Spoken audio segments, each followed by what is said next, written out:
Welcome back, guys, to the Cannologist. I'm Steve, your friendly cannabis bartender, and I'm coming to you on Cough Country TV. We're here at High Rollers Dispensary right now in their new Cannabis Lounge. Got to come check it out. This bar is beautiful. So excited to be making drinks here and showing you how to take alcohol out of the equation and use cannabis to bring that depth and complexity that you expect from a highly crafted cocktail.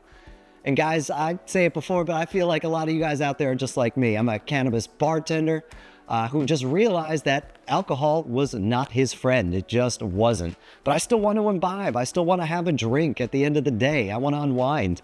And just because I'm not drinking alcohol, not putting that in my body, doesn't mean I shouldn't get that experience too, you know? And I want to show you how we can use cannabis to get that depth of experience that you're expecting out of that really well-made drink that somebody has put love and care into. So guys, let's take a look at what we're doing today. So we're starting out, of course, we have our proprietary cannabis cocktail syrup. Now I made this to be nano-emulsed, so it absorbs into the body very quickly, and we're using Delta 8 in our cocktail today. So this is a very approachable cannabis syrup. It's a very soft, mediated effects. Delta 8 is very, very gentle. So this is a great option for people who maybe are on the fence about whether or not they really want to try cannabis, let alone try drinking it in place of alcohol. So it's very approachable. Nobody's going to get crazy on this. It's a good way just to kind of test the waters for a lot of people. So guys, the star of today's show is this little combination right here. So some cocktails, you have this idea going in. I have a vision of what I want to make. It's a concept, it's an idea.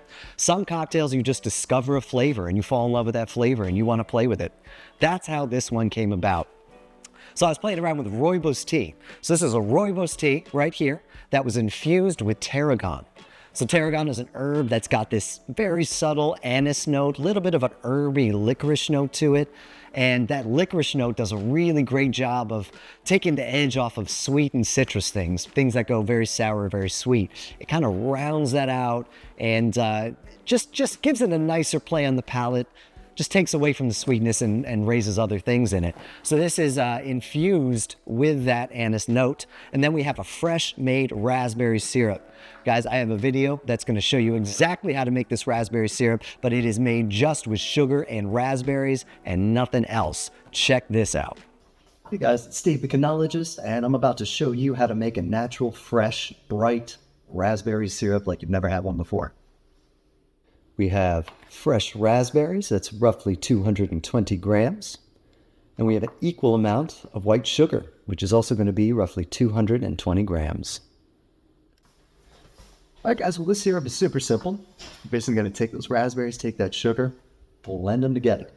So you can make these syrups hot or cold. I choose to do this one cold because I think the raspberries do better. They're more floral, they got more zing, more brightness to it when you prepare this cold. So that's why I like to do it.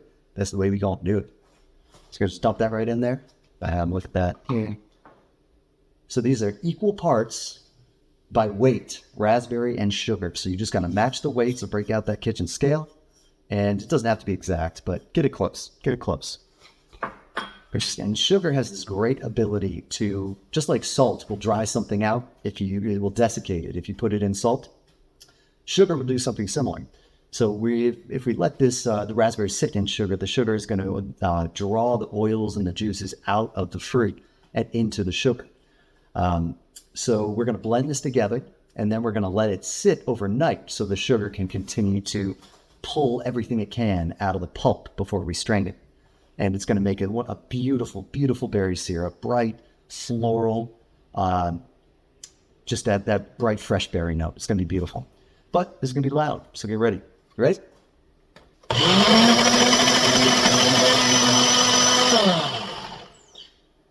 And that's it. That's all we need. So good. So again, we're going to let this sit overnight. Get all the raspberry goodness out of that thing. And then we're going to strain it tomorrow. Because our raspberry has been sitting all night. All the sugar has been working on extracting the juices, the oils, all the aromatics of all the raspberry. And it's time to go. Can't wait forever. Let's do it. So I'm taking a wire mesh strainer lined with cheesecloth. This is going to help us kind of squeeze everything out. That's why I love cheesecloth. Again, and I'll take average and put it right from there. Really good. Let's strain that. So fresh. So fresh. Back. Okay, so it's all in there. This little guy, kind of move it around a little bit, kind of encourage it to go down a touch. When I've lost. Okay, get that freshy raspberry syrup. Ooh. Oh, so gooey. So normal syrup will be a lot thinner than this. This is very thick. Can you see? But that's because we use that 1-to-1 raspberry to sugar, so it's very fresh. It's just sugar, just the juice from the raspberry. It's not cooked down. So you got a lot of fresh raspberry in there, which is beautiful. So let's see if we can't get it into the bottle. Oh, looks so good. Should get it all.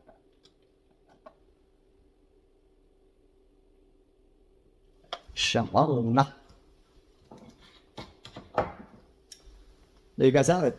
Fresh raspberry syrup. It's gonna be good. So guys, that is how you make the best raspberry syrup you're ever gonna have. And the reason I do it like that is because if you cook the raspberry to make the syrup, you wind up with this jammy raspberry note, which is great on its own. But if you really wanna get that fresh, floral, zingy, bright raspberry note of eating fresh raspberries, I've never seen a better way to make it than that. This is delicious. Absolutely got to try it. And of course, guys, we have lemon juice. Lemon is an acid. It's going to round out, it's going to even out your cocktail. You need acid to balance a cocktail, just like you need sweet to balance a cocktail. So lemon is going to give us just the other dimensions that we're looking for in this drink. Of course, you see some stuff going on over here, right? We are going to muddle this drink with some pink peppercorn. It's got a spice to it, but it's going to be lighter. It's going to play into that raspberry, those floral notes. We're going to muddle a little rosemary in there. Again, we're playing with herbs. We're giving our cocktail levels. You have sweet, you have tart, you have spice, you have herb. Your tongue is going to do all sorts of things. And we're going to do today what's called a royal shake. If you've never seen that, that's when you actually take twists of a citrus, express the oil, and shake the hell out of that drink with that citrus. It's going to enhance the oil content in that drink and a lot of where that orange flavor without the sweet is going to come from. So again, that citrus is just going to round out the herby notes, the sweet notes, the fruit notes. It's just going to give a ride to the palate. We have a little bit of rose water. Again, we're playing with levels here, so that's going to play into the floral, the spice notes. A little touch of rose water, and we have aquafaba. We're making a sour today, guys. Classically, back in the day, they used to take a whole egg white, throw that into the drink, shake that into a drink, and it gives this silky, frothy, velvety texture. So like we said, cocktails are about all sorts of things, and texture is one of them. Aquafaba is that liquid you crack open a can of chickpeas and you pour the liquid water, goopy stuff out. That's what aquafaba is. And aquafaba is a vegan version of that egg white. It does the same thing. You're basically taking the proteins that are in the fluid, using temperature and agitation to unwind the proteins, and it gives this silky, thick texture in the drink. So you're kind of playing with chemistry a little bit. So guys, let's take a second, let's get ready, and let's make this sucker.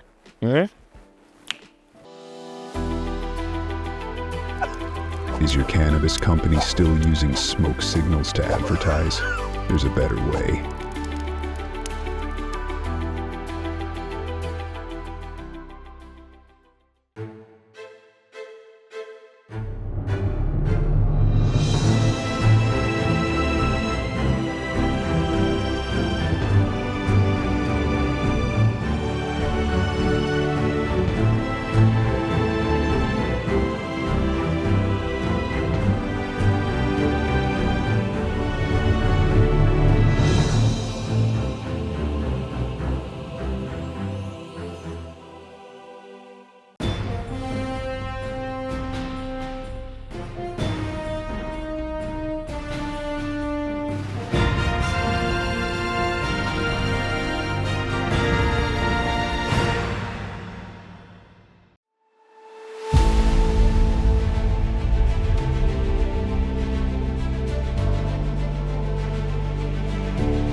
All right, guys, welcome back. And it's time to really crack into this sucker. So let's see how we use cannabis to make this a well-crafted cocktail. All right, so we're gonna do some muddling. So that means we're just gonna basically smash the ingredient into the liquid of the drink. And so I've got my muddle over here, and I'm gonna use my tin to do that. That's the value of these Boston shakers. You get 2 tins, you get 2 places to work. All right, but you never want to muddle dry. That's a thing. You want those oils and whatever is cracking out of that thing to be expressed into something. So you never want to muddle dry. So what I'm going to start with a little bit of sugar. I'm going to take that raspberry, and sugar has a great quality, like you saw while we were making this video, of extracting kind of oils and juices from different ingredients. So we're going to use that sugar to help extract some of these spices. We're going to use the acid of the lemon to break down kind of the cellular structure of the ingredient and, again, extract some of those flavors.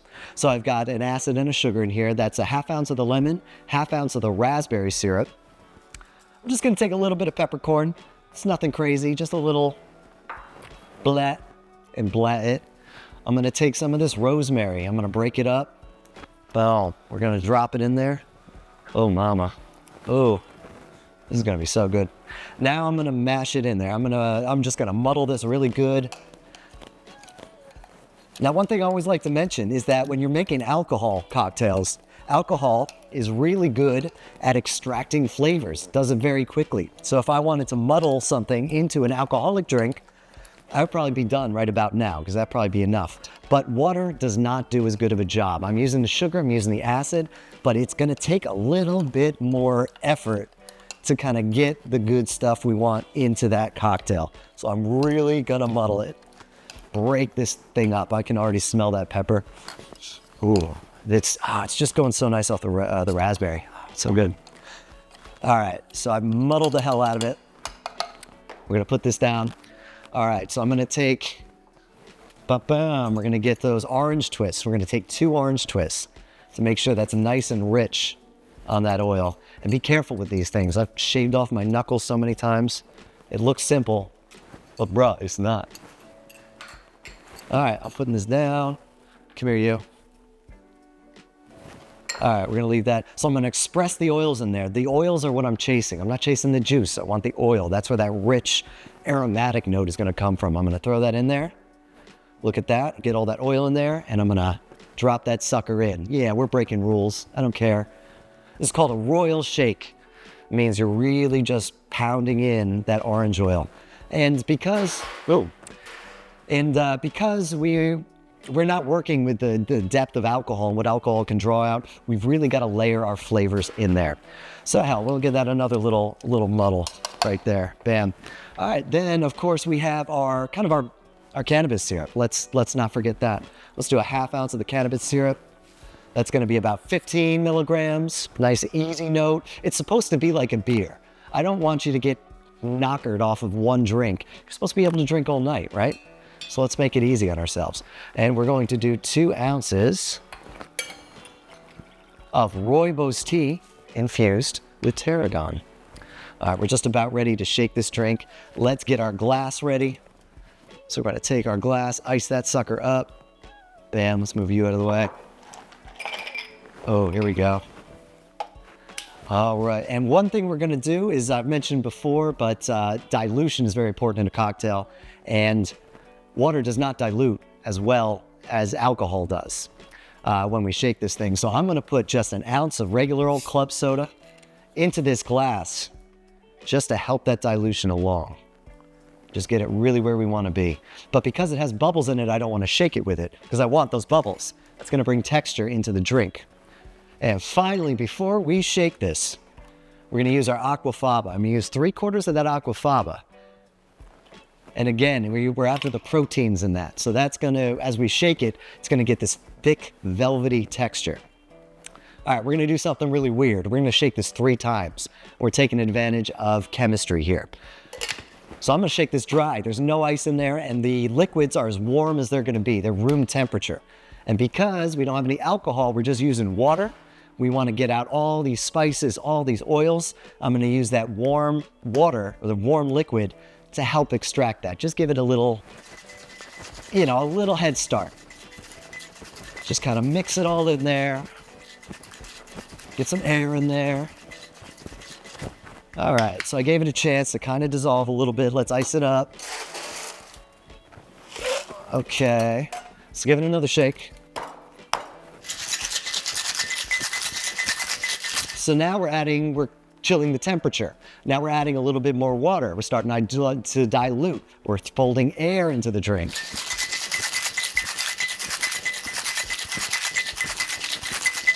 Give it a good long shake. So now what we're gonna do is we're gonna strain it back into the glass and we're gonna dry shake it. Now this is gonna take that aquafaba, thicken it, and fold air into the situation, is what we're gonna do there. Cut, and we'll come right back. Shake some of this up again. Here, there's still some glass in there.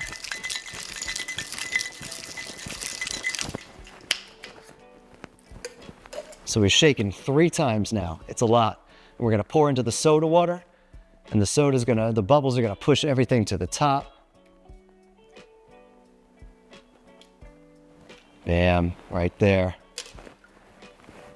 And we're not done, guys. We're gonna garnish this sucker. It's gonna be beautiful. Let's do that. So I'm gonna take an orange wheel. So we're gonna take that orange we sliced, we got a cut in there, but we're gonna make it pretty.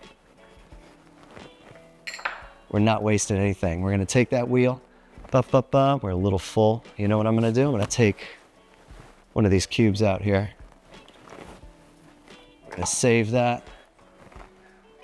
Little orange wheel, check this out. And, oh baby, we play with fire again. Let's take our torch. Always good excuse to play with fire. And we're just gonna flame some of this rosemary.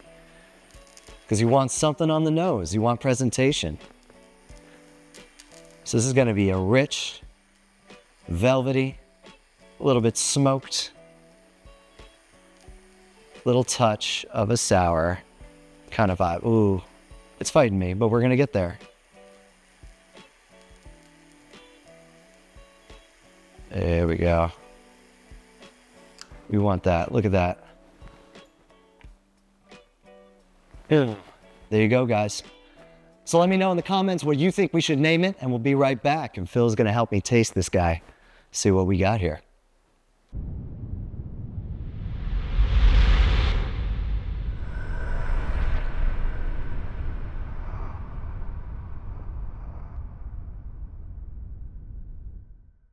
Guys, welcome back.